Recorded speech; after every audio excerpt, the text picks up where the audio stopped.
Good news on Devin Booker's hamstring injury. What will it look like without him? How they can win without him, and when can we expect him back? That's all coming up on Locked On Suns.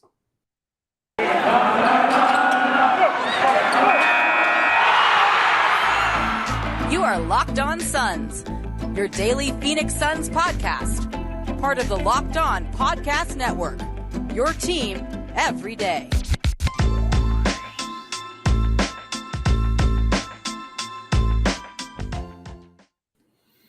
We are back. This is Locked On Phoenix Suns. We are part of the Locked On Podcast Network, and I'm your host, Brendon Kleen, a contributor at Suns.com and Dime Magazine, and a credentialed media member covering this Suns team for the past 5 seasons. Thank you for making Locked On Suns your first listen every single day. Man, it's already flying by. The NBA playoffs, the Suns title chase, it's all here. Scroll down, hit subscribe so you do not miss a thing. You can find us on YouTube or any podcast platform. And today's an off day, but we are not getting a break here. The Devin Booker news coming down the pike today. One from the Suns themselves and a little bit more detailed report from Adrian Wojnarowski of ESPN. So we'll get to both. And then I want to talk a little bit about how to win without Booker. And we'll close the show with some crunch time talk as well. But Booker update from the Suns. Phoenix Suns guard, this is verbatim, quote, and I quote, Phoenix Suns guard Devin Booker has sustained a mild right hamstring strain and MRI confirmed today. There's no timetable for his return and updates will be provided as appropriate. Now, there's always this weird thing with indefinite that sounds very ominous. It just means they're not going to tell us is all that means. So Adrian Wojnarowski, as he tends to do, was able to fill in some of the gaps here. From Woj via Twitter, the right hamstring strain is believed to be mild, and Devin Booker isn't being ruled out of this opening round series versus New Orleans, sources tell ESPN. That's why I said good news. To me, anything less than a complete diagnosis of Devin Booker will be out 7-10 days and be reevaluated at that time, or something along that would have been worst case scenario. What we saw with Luka Doncic, as I mentioned in my recap of Game 2, is a perfect example of the bad version of this, which is we are already ruling him out for, games 1 and 2 in that case, or in the Suns' case, it might have been the whole first-round series or whatever. This is a lot better than that. They're saying timetable, no timetable, updates provided later. Woj is saying he could come back in this series. Obviously, that's subject to if the Suns are able to win 3 straight here and close it out in 5, there's no need to get Devin Booker back. But if this thing goes 6 or 7, seems like there's a decent chance Booker could play.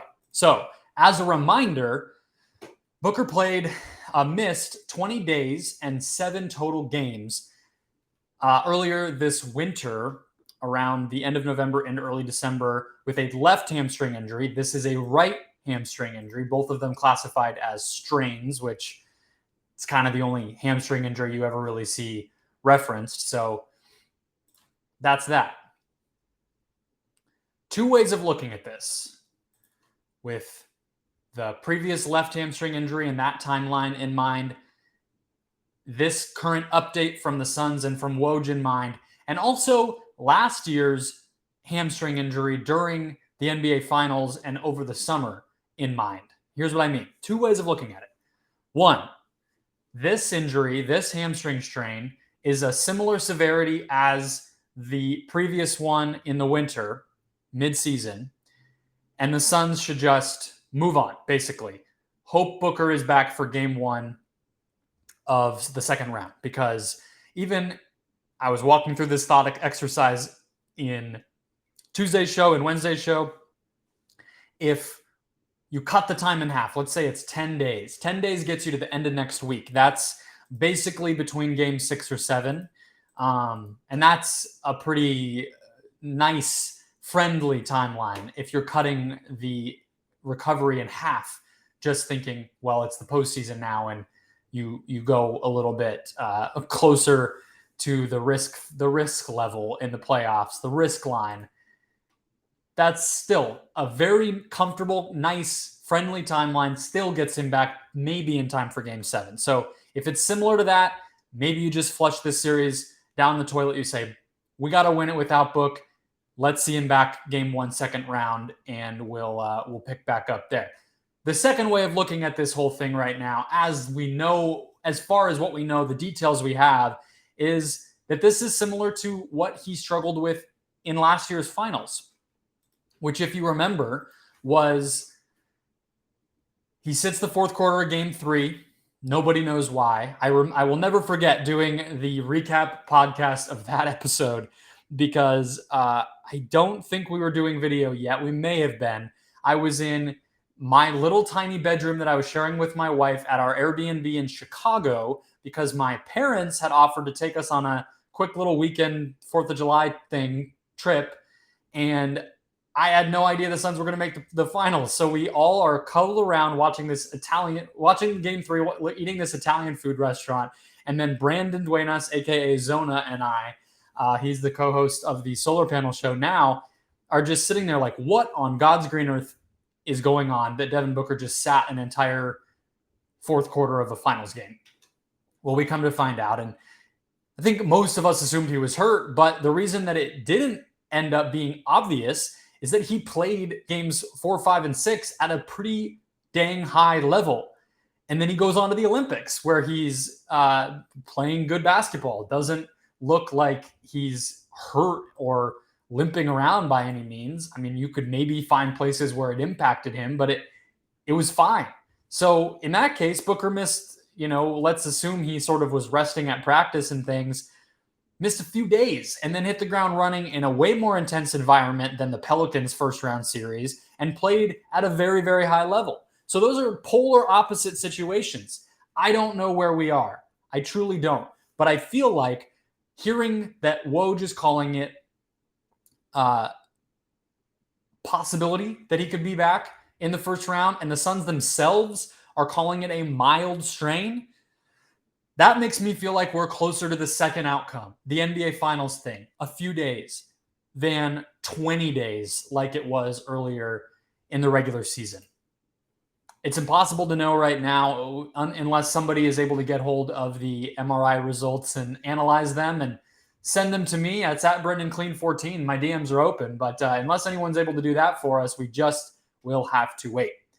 Still, the Suns need to win games without him. They can't just pack it up and say, all right, let's play softball and we'll get Book back for game 6 and then go back pedal to the metal. They got to win without him. So I went back and looked at the 5-2 stretch they had without Booker, what we can learn from that, and 3 keys for how they can win games without Devin Booker against this Pelican squad. First, though, guys, today's show brought to you by BetOnline.net, your number one source for sports betting info, stats, and analysis all year long.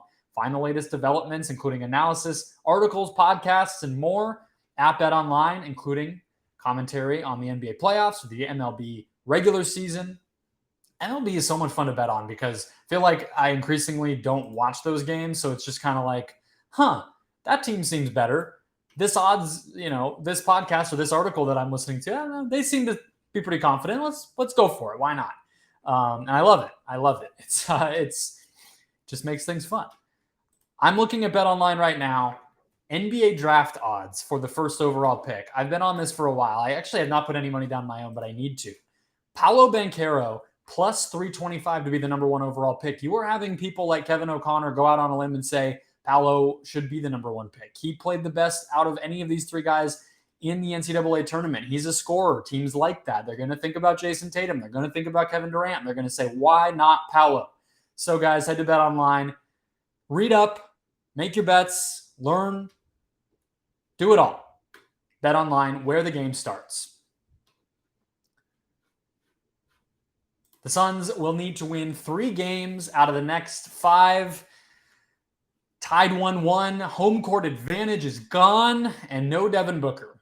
However, we all know the Suns survived without Devin Booker back during his last hamstring problem. 7 games, they went 5-2. First of all, I want to just preface all of this by saying the Suns were facing a pretty cake schedule. First game right out of the doors, the next game that they play, he injures himself against Golden State, as everybody remembers. Then he comes back against the Suns come back without him against the Pistons. Blowout. They beat the Spurs in this stretch. They beat the Blazers in this stretch. But they also beat the Boston Celtics, who were mostly healthy outside of Jaylen Brown. So that's the game I'm pinpointing. They also lost to the Warriors, which was a weird one. Not very competitive, especially when you look back at that box score. To me, in my head, I'm like, that game was pretty close, but I think that was a little bit of a morale win, if you are being honest with yourself there, because I think the Warriors ended up winning by 20 plus, and the Suns had an ugly box score. The Celtics game, though, was Suns basketball. It's a Suns box score. We've been seeing them for 3 years. Monty Williams could tell you what he probably would identify as a successful box score for the Suns, and this one had all of those elements. Primarily, 38 three-point attempts, which the Suns don't jack threes, right? We all know if they get above 30, that tends to mean that 0.5 offense is going. Ball is moving. Players are moving. Players are being unselfish. The set plays are coming together the way that they should. Second, 25 assists. The real gold of a box score for the Monty era Suns, so to speak, is 30 plus threes, 30 plus assists, and preferably 10 or fewer turnovers. And the Suns did that shockingly several times, even when Ricky Rubio was here. That's the golden one. But in this case, 38 and 25 is awesome. Looking a little bit more closely, Chris Paul, and these are trends that actually were not just in this Celtics game, but this game illustrates them. Paul had 12 assists, and Cam Payne and Cameron Johnson both went off. I think 15 or so points each off the bench. And those are the two elements, if you look at these games, even in the losses, without Booker, that had to happen. They were the constants in any time the Suns were playing during that stretch without Booker, especially in wins. You were having Paul getting 10 to 15 assists, and you were having Cam Payne and Cam Johnson both getting double-digit points off the bench. I think two of the elements I don't worry about here. Paul's going to get his assists. Cameron Johnson has been ready to go in this series. He actually hit a tough turnaround jumper in that fourth quarter, which we're just about to get to when we hit on some of these crunch time problems for the Suns. But the Cam Payne element is the one there. If we're looking back at those patterns, the Cam Payne element is the one that I don't fully trust to be there. He has not been good in this series. There just is not a way around it. In game 2 here, he was, 3 of 6 from the field, a little bit better. I believe he was 1 of 6 in game 1. But then you look last night, he has 3 turnovers. So he whether it's 3 of 6 or 1 of 6, that's not with Booker and with Paul out in last year's playoffs. Cameron Payne was huge. That's the type of performance you're going to need from him, or something close to it. And that has not been there. So that's going to be obviously a key factor in whether the Suns can turn things around. But I have 3 stylistic keys, or schematic, or game plan is a better way to put it. 3 keys from a game plan standpoint for the Suns to win games without Booker. So number 1, just talked about it. The bench has to produce. Within that, I think Cameron Johnson will do it. I think more pick and roll, which I'll talk about in a second, needs to happen, and McGee should be able to benefit from that, although McGee's been pretty good in both of these games. And I think you also should not be – I talked about Torrey Craig, how I don't really see a role for him if he's not going to be able to defend Ingram, which he has not been able to do. If all of that is true, don't be afraid to play Landry Shamet more, and don't be afraid to play Aaron Holiday over Landry Shamet, over Cameron Payne if it's not working with Payne. Key number 2, spam the pick and roll. Simplify the offense. Use DeAndre Ayton's downhill threat to open things up, because you're not going to have Booker, with the gravity and the fluidity that he operates with off the ball. Defense is not going to have to pay attention to him. He's not going to be able to get open the way that he does. That whole element of the Suns offense is just not going to be there. There's going to be pet plays they can't turn to. There's going to be these transition moments where he's normally going to be the guy to pull up or get to the basket or do whatever he does. That's all going to be gone. So if you think In the half court, what's going to be the best option? You look at those assist numbers, you look at the 3-point numbers and some of those wins without Booker earlier in the season. Just run pick and roll. You can get creative with it. We know the Suns have a pretty innovative pick and roll game where they're setting off ball screens, where they're having guys relocate where they are around the arc, where you're having multiple sort of movement and screens happening at once, sort of like a Spain pick and roll, if you're familiar with that, where one guy sets a screen and then pops out to the top of the key and DeAndre Ayton rolls to the basket. And the best way for a defense to handle that is they're going to be doing three-way switching. That all can still happen, but you need to just spam that pick and roll. DeAndre Ayton, Chris Paul. Get the ball to Ayton on the lob over the top of Jonas Valanciunas. Get the ball to him on the short roll to spray out to shooters. Paul, get to that mid-range shot. Dish it out to shooters. But that Paul part is the last key. Key number 3, I just said Paul has to be aggressive.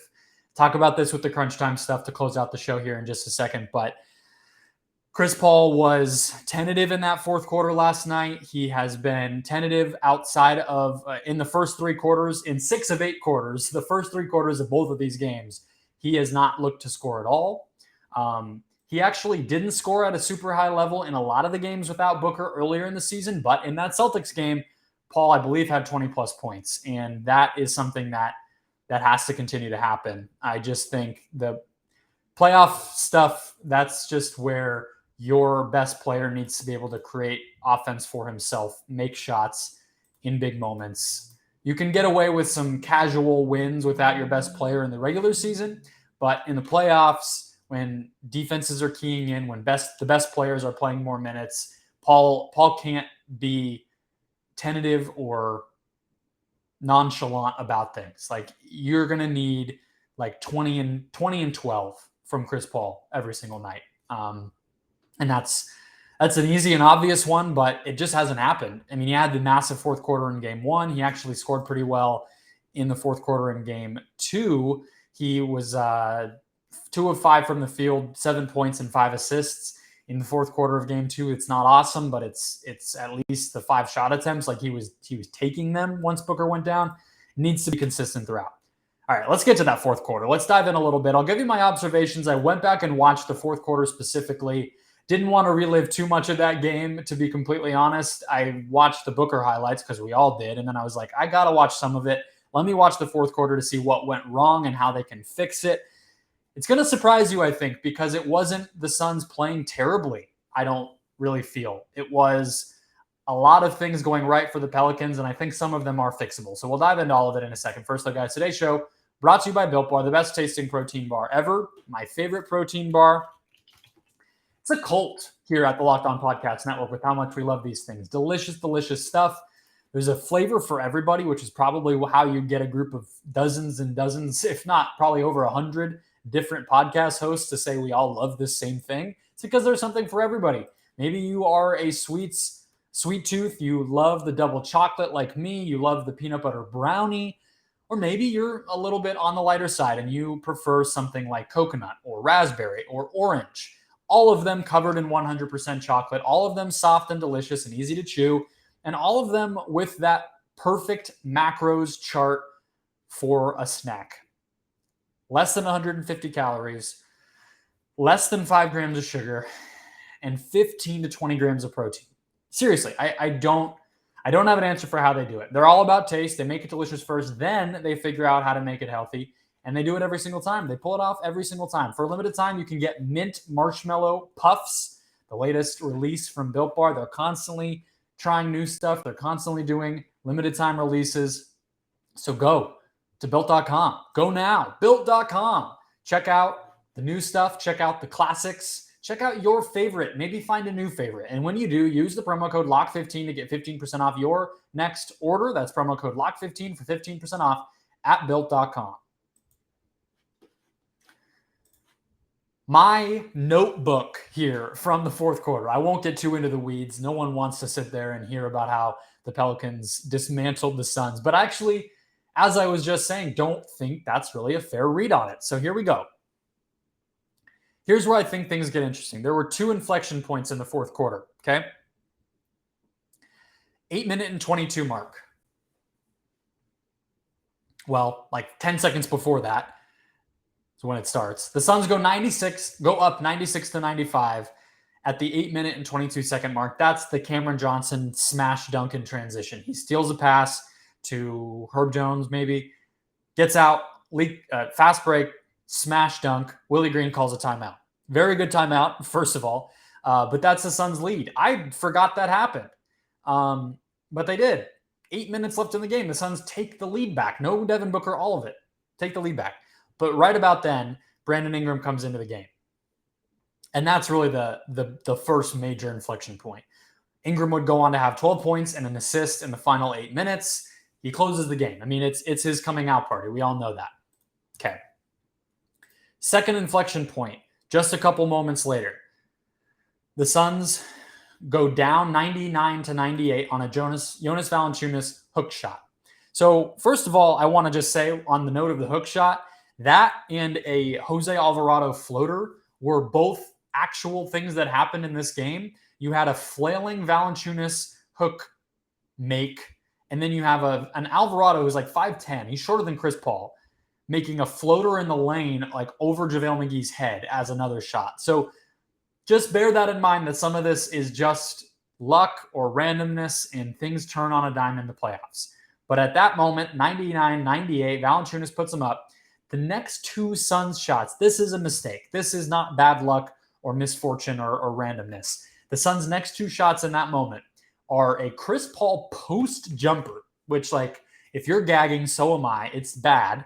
Not a good thing to do. He gets into the post on Jose Alvarado, which, like, I get. But how many, I mean, is it single-digit times we've seen Chris Paul post up in any moment of any game since he got here? Like, that is not what he does on offense anymore, at least. And it's not a shot that felt or looked comfortable.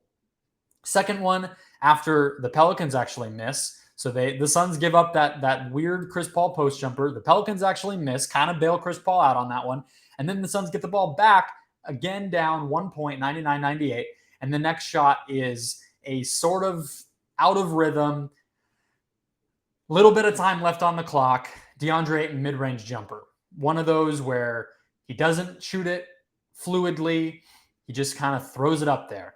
Very much a first 2 years DA shot. Not a good one. Both, as I'm obviously indicating with how grossed out I am by them, they miss. From that point on, after the DeAndre Ayton miss, which was at the 6-minute and 52-second mark, the Pels would go on to make 5 threes. So Ingram is great in his own way. I think 2 of those threes were his. 5 threes in the final 7 minutes of the game. And that's when things turn. CJ McCollum's able to get into rhythm a little bit. You have an Alvarado 3 where Cam Johnson helps over on the strong side, which I get. It's Ingram. They're playing him aggressively. It's Alvarado in the corner, who's not much of a shooter, but still Cam Johnson leaves the strong side corner. So it's Ingram, it's McCollum, and it's Alvarado making those threes. And that's how they put the game away. It actually hangs in the balance from about 99-98 for a while. And then those threes really start to pour on. Couple things on the Suns side, though, with all that said. So very easy to, if there's a higher level of focus and more just straight pick and roll, as I said in that last segment, I think some of this gets cleaned up. I think the Suns in game 2 veered a little bit too much toward the mismatch hunting stuff, whether it was Hayes or McCollum or whomever. I think there's still certain times when you want to do it. I think, namely, they continue to let Devontae Graham get minutes in this series when he's doing absolutely nothing, but he's able to just be out there and give the rotation some lift and allow the other guys to rest. The Suns need to go at Devontae Graham. But aside from very specific situations like that, running a more simple offense is going to do a lot of good here, because I think you could have gotten a lot better shots just running your stuff than the Chris Paul post jumper or the DeAndre Ayton midi, to be completely honest with you. So some of that's organic. But the other stuff here, because you look at this box score in the fourth quarter, the Suns shot 57% in the fourth quarter. They had 8 assists and only 2 turnovers. Like, most of the time, that's a winning formula. You don't feel like that's an ugly outcome by any means. They were 3 of 9 from deep, not exactly awful. Pelicans actually had 1 more turnover than they did. The Pelicans had 6 fouls compared to only 2 for the Suns. Suns got to the free throw line more. Like, none of this makes any sense until you realize the Pelicans just went out of their mind from a shot-making perspective. So what I think you just need to be prepared to do is match that. You just need to run your offense better. If the Suns are matching point for point, I don't think that, and that's an obvious thing to say, but it was on the offensive end where they let this game get away. The defense was fine. You live with the results when Ingram is shooting over the top of you, when Alvarado makes a very fortunate three, when Valanciunas gets that hook shot, when Alvarado gets his floater. Those are all things you live with. They need to score better. So on that note, Mikal Bridges was awesome. Cutting, attacking closeouts, getting to the basket, thank the gods, all of them, of every creed. Like, this guy was awesome. Run more offense for him. Run more offense for whoever the hell is making shots. But in this case, it was Bridges, and they just kept kind of going to him on accident. And he was rewarding it every single time. And then again, Chris Paul was hesitant. If he just takes, there were 2 threes. He caught 1 3.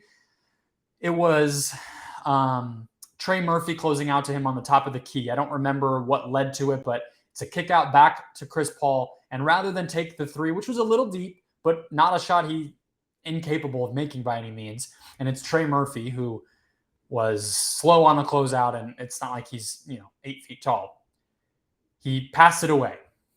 And then there was another one against Larry Nance, I believe, on a switch, which actually led to a miss by Mikal Bridges on a drive to the basket from the corner, where Paul kind of got up in the air, picked up his dribble, then had to dish it back, and it clogged the possession up. Maybe he'll be more ready for it, knowing Booker will be out, but those are just shots that your best player needs to take in those moments. Like, a somewhat contested Chris Paul 3 in crunch time feels like a much better shot than a lot of the ones the Suns ended up getting. So go to the guy, whether it's Bridges or anybody else that's getting hot, going hot, like, kind of find that hot hand a little bit better, run more pick and roll. Chris Paul needs to take more shots. Like, this all is stuff that it sounds very simple because it is. But without Devin Booker, the fourth quarter is going to be a place where it needs to be better. That's how I think it can happen. It's not going to be a reimagination. We know the Suns can plug and play with the best of them. So I'm not worried about it from that standpoint. I just think they didn't play very well in that fourth quarter and in a lot of game 2. And that needs to change. I mean, yes, breaking news from Locked On Suns. You have to play well to win basketball games. So it'll be interesting.